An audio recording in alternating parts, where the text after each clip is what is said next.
Hello everyone, my name is Srikar Susarla and welcome back to my channel. This is the fourth video of the series Retire Early, not from work but from stress. And in this video we will discuss about the importance of time in our lives, and the whole purpose of retiring early is to save that time when we have enough energy to enjoy experiences in life, right? So time is the key part of this Retire Early series, and today we will know how we can save time by knowing how much time we spend on other stuffs. And let's get started.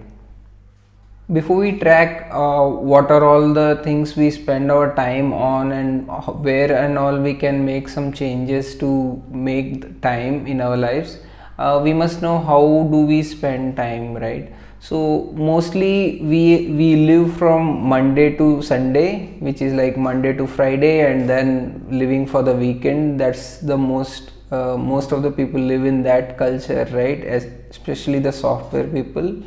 And even if not, people would be waiting for Saturday or Sunday or other public holidays to get some free time.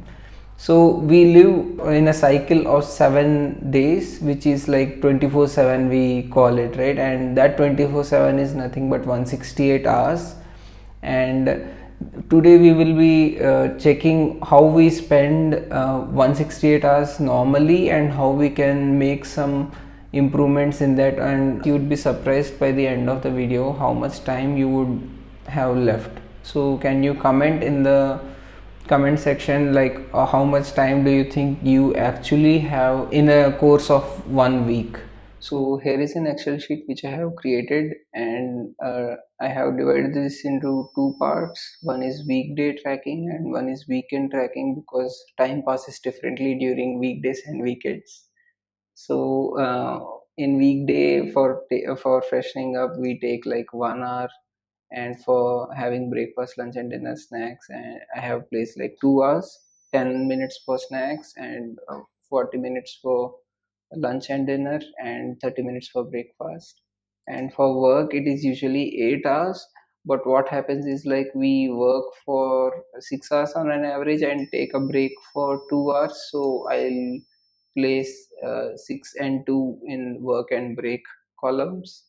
And for daily course, like getting things done, getting some milk packet or other vegetables daily needs, I have placed 1 hour. And for sleep I have placed average of 8 hours.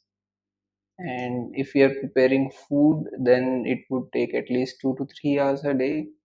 So now we are left with 20 hours, and the remaining 4 hours are now free in each day, which means 20 hours for throughout the weekday we have free.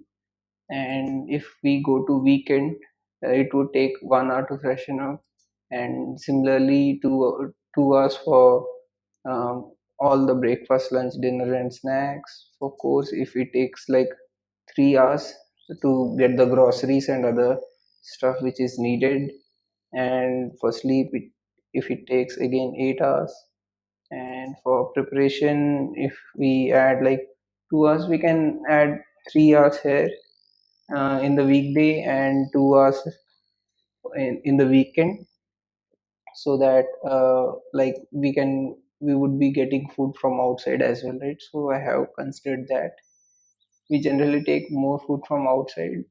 So but in genuine case, I have, on an average case, I have placed like 2 meals outside, from outside. And so this is the table, and the total comes to 13 hours. And if we watch a movie or a web series uh, for like 2.5 hours, then the total time which is consumed in a weekend day is like 15 and a half hours, and the remaining hours are like 17.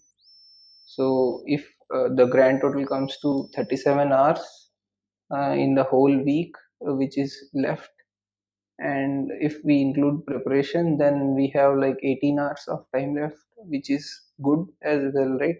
So we work for 40 hours and we have 18 hours here, so which means we have time left to learn new activities which might be helpful in the long term. So this is just a rough case, but you might be wondering where that remaining 4 hours or 8.5 hours have gone in your day. So this extra 4 hours or this 37 hours in this whole in your whole week goes mostly to social media itself, which is WhatsApp or YouTube. Once you get stuck, all of these platforms are the same, like YouTube, even WhatsApp or even LinkedIn is also, all the social media platforms are same. They just loop you in and you would be inside that loop and you won't be able to get out. Even it goes the same for me when I can't come out of Instagram. So I had uninstalled it, but I installed it again for YouTube purpose, but I'm getting stuck in that. So I need to take some adverse measures to get away from social media as well. So yeah, first part in tracking time is to know where our time is going so that we can take measures to save time, and only then we can make use of that time for our purpose. So I'll attach this Excel sheet in the description so that you can make modifications according to your need. And as you can see, we have at least gains of like 15 hours if we spend wisely, and that 15 hours over long term, this is 15 hours per week, and that would go to 60 hours in a month, which would be very very handy for everyone. And if we make use of that 60 hours every month, we can gain a new skill every year, and we can be like be independent, right? You can learn about how to invest your money, you can learn new things by reading books, or you can improve your health by doing exercise every day, spending 1 hour from this remaining 30 hours in a week. You can spend 7 hours for exercising, which would be very helpful. When someone asks you whether you have free time or not, you will now know that you have free time left. So I hope this video was very helpful in helping you guys track your time and make improvements. Let me know in the comment section how this sheet helped you, or if there are any modifications which needs to be made. And thank you for watching. See you in the next video. Bye.